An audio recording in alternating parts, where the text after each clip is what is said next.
न मन्त्रं नो यन्त्रं तदपि च न जाने स्तुतिमहो न चाह्वानं ध्यानं तदपि च न जाने स्तुतिकथा न जाने मुद्रास्ते तदपि च न जाने विलपनम् परं जाने मातः त्वदनुसरणं क्लेशहरणं विधेरज्ञानेन द्रविणविरहेणालसतया विधेया शक्यत्वात् तव चरणयोर्याच्युतिरभूत् तदेतत्क्षन्तव्यम् जननि सकलोद्धारिणि शिवे पुत्रो जायेत क्वचिदपि कुमाता न भवति पृथिव्यां पुत्रास्ते जननि बहवः सन्ति सरलाः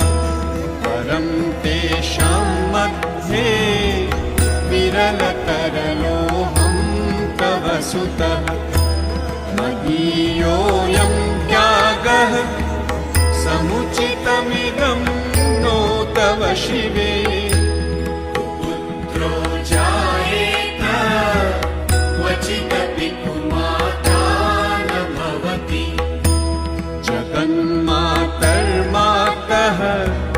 तव चरणसेवा न रचिता न वा दत्तं देवी द्रविणमपि भूयस्तव मया तथापि त्वं स्नेहं मयि निरुपमं यत्र कुरुषे पुत्रो जायेत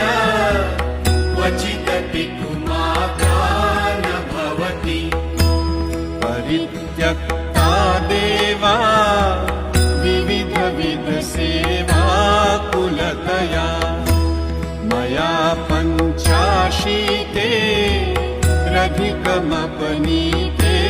तु वयसि इदानीं चिन्मातः तव यदि कृपा नापि भविता निरालम्बो गरजननिकं यामि शरणम् श्वपाको जल्पाको भवति मधुपाकोपमगिरा निरातङ्को रङ्को विहरति चिरं कोटिकनकैः तवापर्णे कर्णे विशति मनुवर्णे फलमिदम् जनः को जानीते जननि जपनीयं जपविधौ चिताभस्मालेपो गरलमशनं दिक्पटधरो जटाधारी कण्ठे भुजगपतिहारी पशुपतिः कपाली भूतेशो भजति जगदीशैकपदवीं भवानी तत्पाणी ग्रहणपरिपाठी फलमिदम् न मोक्षस्याकाङ्क्षा भवविभववाञ्छापि जनमे न विज्ञानापेक्षा शशिमुखि सुखेच्छापि न पुनः अतस्त्वां संयाचे जननि जननं यातु मम वै गुणानि रुद्राणि शिव शिव भवानीति जपतः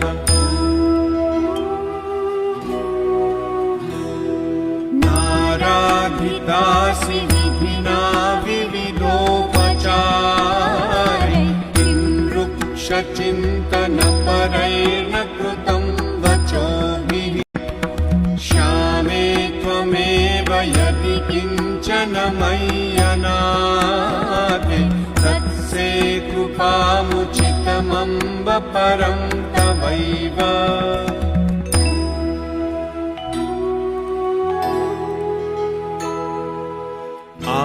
आपत्सुमग्नः स्मरणं त्वदीयं करोमि दुर्गे करुणालवेशि नैतच्छठत्वं मम भावयेथाः क्षुधार्तुषाता